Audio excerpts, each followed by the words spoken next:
neuróloga. Actualmente está en el Departamento de Medicina de AstraZeneca y va a hablar sobre los ensayos clínicos. Bueno, gracias Nati y gracias obviamente a toda la parte de organización que me invitó a participar de las jornadas. Perdón. Sí, sí. Espera, tenía puesto el otro PDF. Ese. Y mi idea es, cuando me propusieron dar esta charla, pensé un poco también en quién va a ser mi auditorio, ¿sí? No todos van a tener mucha idea de ensayos clínicos, algunos están acostumbrados porque participan y los leen continuamente, pero otros que no, porque acá participa un montón de otras áreas de salud. Entonces, un poco me planteé, bueno, qué preguntas mínimas me gustaría que se lleven de concepto, y una es tratar de definir qué son estos ensayos clínicos y qué impacto tienen en la vida diaria de la atención de los pacientes. ¿Quiénes son los que participan en sí en los ensayos clínicos? ¿Cuál es la situación en Argentina de los ensayos clínicos? Un pantallazo de qué tipos de diseños hay como para poder, cuando uno lee un título de qué ensayo clínico estoy viendo, ya tener una idea de qué me voy a enfrentar. Y otra cosa quizá que es dónde puedo buscar, dónde puedo saber dónde se está haciendo un ensayo clínico acá en Argentina o en algún otro lugar. Entonces, para tratar de definirlos a los ensayos clínicos, básicamente son estudios de investigación, ¿sí? Donde surgen de una hipótesis, como bien nos explicaron, muchas de ellas surgen de los ensayos preclínicos, pero de cualquier intervención que yo quiera hacer sobre los seres humanos. Porque muchas veces uno piensa en ensayo clínico y es una investigación para un medicamento, pero no es solamente eso. Pueden ser para medicamentos, pero pueden ser también, por ejemplo, para tratamientos, algún tipo de actividad o rehabilitación kinesiológica para determinada enfermedad. O procedimientos, como puede ser, no sé, el índice X que se hace en el electromiograma para ver, no sé, la mejora en el tratamiento o para el diagnóstico o lo que sea. Es decir, es un poco más amplio de pensar de estudio un medicamento para una enfermedad. El objetivo de estos estudios es justamente determinar cuál es la eficacia, es decir, sirve o no sirve lo que me estoy planteando, la seguridad, porque eso es fundamental, ver si voy a poner en riesgo al paciente o no, y también ver qué efectos secundarios tiene, ¿sí? Si hay eventos adversos y obviamente también evaluar, bueno, el riesgo-beneficio, ¿vale la pena esto poder implementarlo o no? Otra de las importancias que también tiene es que son en general la base que usan estos entes reguladores como ANMAT, FDA, para aprobar estos tratamientos o estos medicamentos o lo que sea, es decir, qué calidad de evidencia tengo yo para decir esto realmente es necesario aprobarlo. Y otra cosa es también para los médicos y el personal de salud tomar decisiones, de decir, ¿me conviene indicar este tratamiento, este medicamento o no? ¿Qué evidencia tengo que apoya esta decisión? ¿Quiénes participan? Bueno, uno siempre tiene la idea, bueno, es el investigador, el médico y el paciente, pero detrás de todo esto hay un montón de otra infraestructura que participe que es mucho más compleja. Por un lado, obviamente van a ser los centros que van a participar, es decir, el lugar físico donde se van a producir, con quienes van a ser los médicos, enfermeros, digamos, un montón de gente que va a atender a estos pacientes según el ensayo clínico que se realice. Va a tener que tener algún tipo de patrocinio seguramente para que esto se lleve a cabo, que podrá ser la industria farmacéutica o puede ser mismo el Hospital Fernández, el gobierno de la ciudad. Es decir, siempre hay alguien que es como que va a dar el apoyo para que esto se lleve adelante. Y por el otro lado también un montón de entidades que van a asegurarse de que este tipo de ensayos clínicos se realicen de manera correcta, ¿sí? Y esto no es algo menor porque un par de décadas atrás esto no se tenía muy en cuenta, ¿sí? Entonces, si bien estos entes reguladores, como puede ser el ANMAT, los comités de ética, hoy en día se tienen muy estrictas regulaciones, tanto normativas como éticas, para que esto se realice con la idea de cuidar a los pacientes, ¿sí? De proteger sus derechos y su bienestar. Si uno revisa a veces algunas investigaciones que se hicieron unas décadas atrás, esto no se tenía muy en cuenta y se han hecho, en nombre de la ciencia, bastantes atrocidades. Entonces, eso es un cambio, digamos, conceptual importante y que no es algo menor. Obviamente con sus imperfecciones, pero bueno. la idea es que hoy en día está en el centro el bienestar de los pacientes. ¿Cómo estamos en la Argentina? Bueno, si nos comparamos con el resto del mundo, claramente la Argentina siempre va a estar muy detrás. Pero si nos comparamos con el resto de Latinoamérica, Argentina no está tan mal posicionada. Y de hecho, si bien este registro ya está un poquito viejo porque es del 2021, pero después no se volvió a hacer ningún otro acá en Argentina, si comparamos Argentina con el resto de Latinoamérica, Argentina no está mal posicionada para nada. De hecho, hoy en día Brasil y Argentina son los dos países que más ensayos clínicos son los que realizan. Y no solamente Argentina, uno piensa ensayos clínicos Buenos Aires, ¿no? Sino que el resto del país también tiene bastante participación.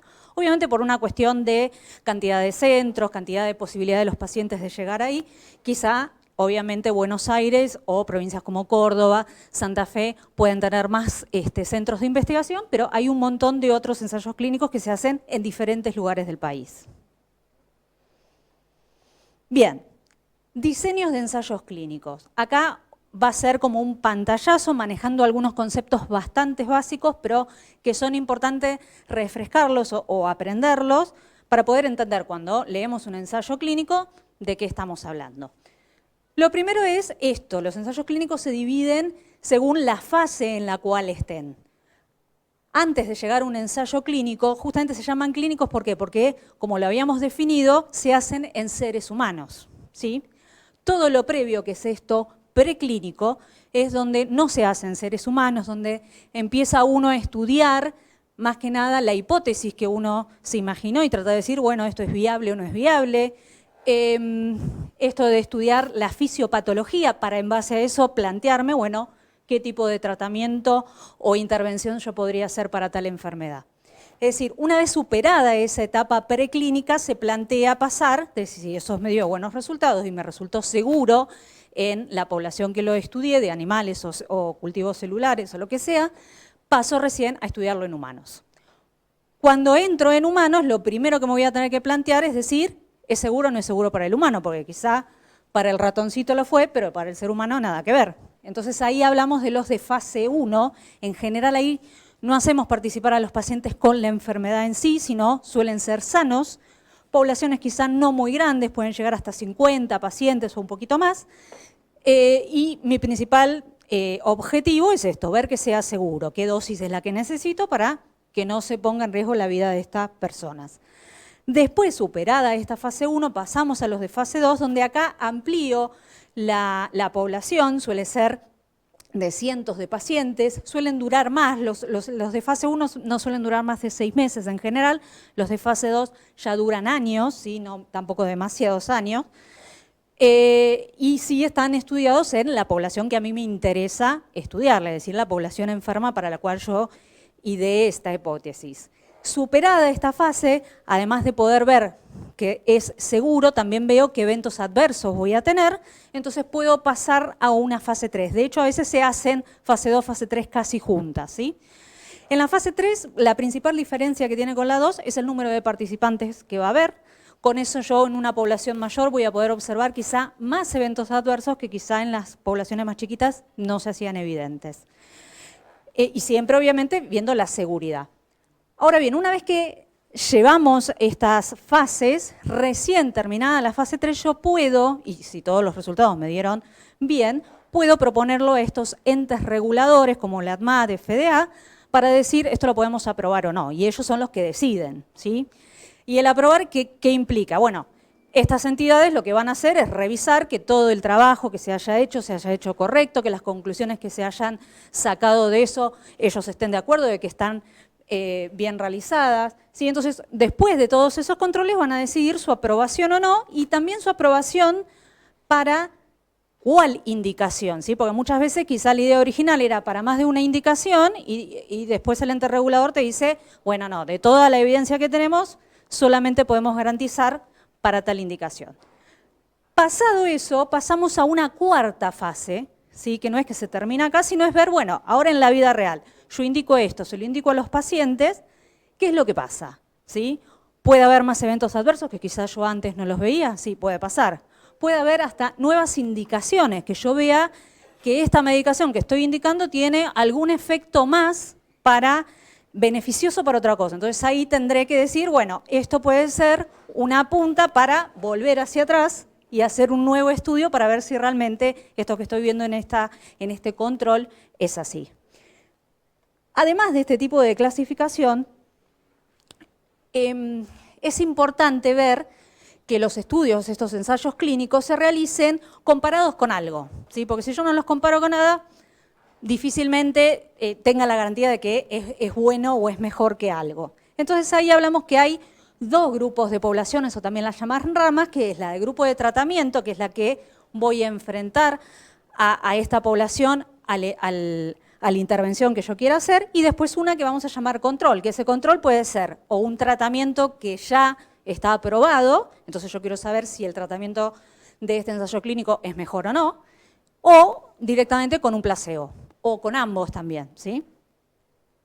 Dentro de los ensayos clínicos de este tipo, sí que tengo un grupo control, puedo determinar cómo voy a meter yo a mis pacientes o a los individuos en estudio, si en la rama de tratamiento o en la rama de control, ¿sí? Uno de los más comunes es esto, el de hacerlo de manera aleatoria, es decir, yo no decido quién va a ir a ese grupo, sino hay un software que va a determinar cuál va a tal grupo. Y un poco la idea de cuál grupo no es solamente azarosa, sino también de tratar de que me queden dos poblaciones con características similares para que después realmente yo los pueda comparar. Porque si yo meto, no sé, más sexo femenino en una rama que en la otra, y ahí seguramente críticas voy a tener porque voy a decir, y bueno, ¿y qué pasaba en los varones y en las mujeres respecto a uno al otro? ¿Sí? Lo mismo que con la edad, lo mismo que, no sé, la etapa de la enfermedad a la cual los sometemos al tratamiento, etcétera.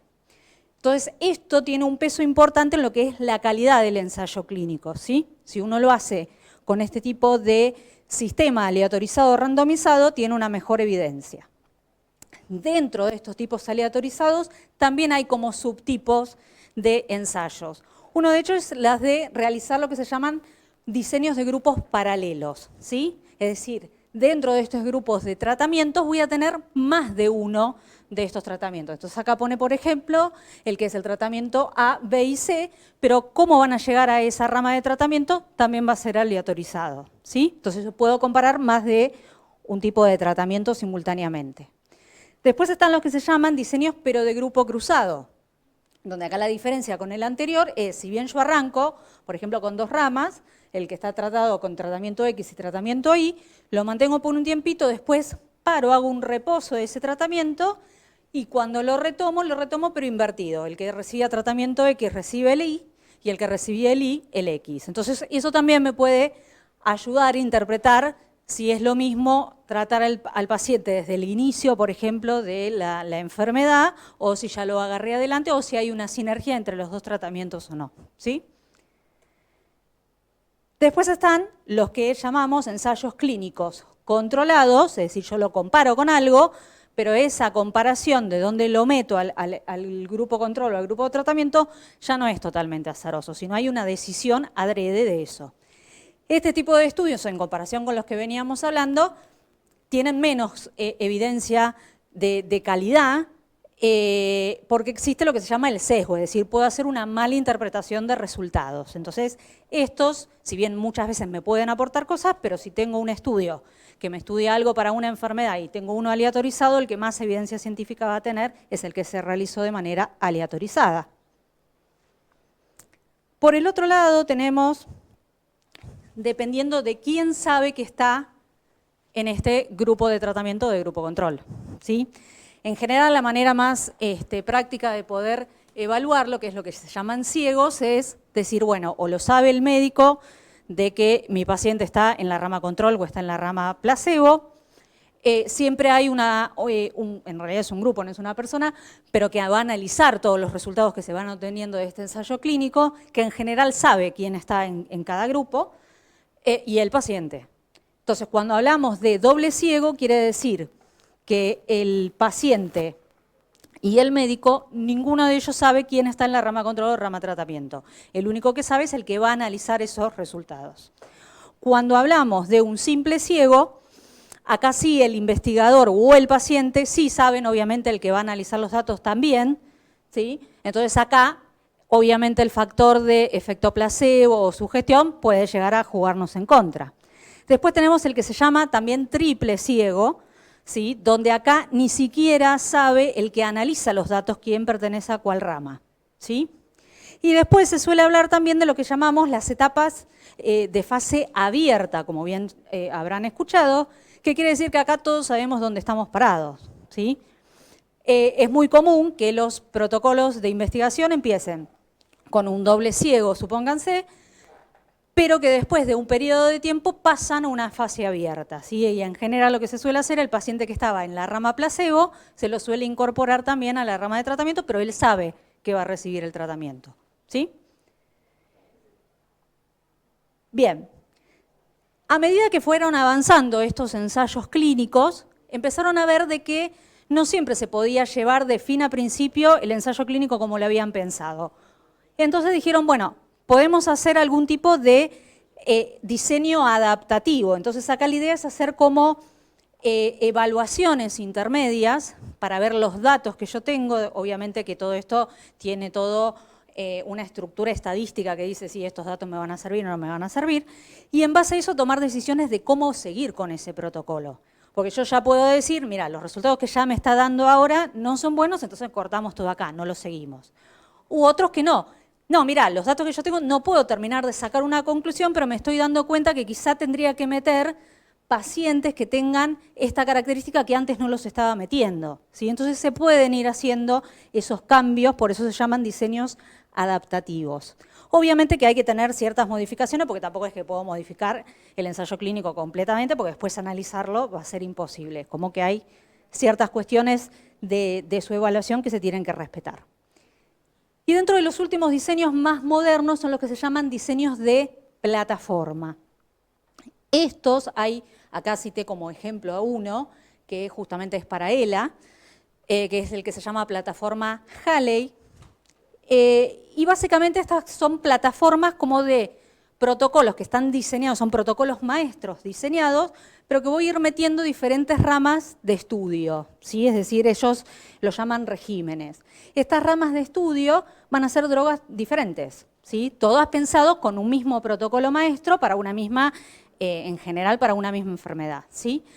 Lo bueno es que las ramas estas no tienen que empezar todas simultáneamente, sino que yo empecé para estudiar una droga X y después a los 2 años me aparece otra que puede llegar a pegar, entonces la ingreso y no tengo ningún problema. Una de las cosas interesantes de esto es que voy a poder quizá usar grupos placebos en común, y eso es una ventaja que podemos llegar a encontrar. Y esto de que podemos seguir agregando regímenes de estudio en paralelo continuamente. Y una cosa que es lo que nos suele pasar en la práctica clínica es que se estudia la droga tal y la droga cual, pero después no tengo ningún estudio comparativo. ¿Por qué? Porque no los puedo comparar porque los diseños eran totalmente diferentes, entonces no puedo hacer nada.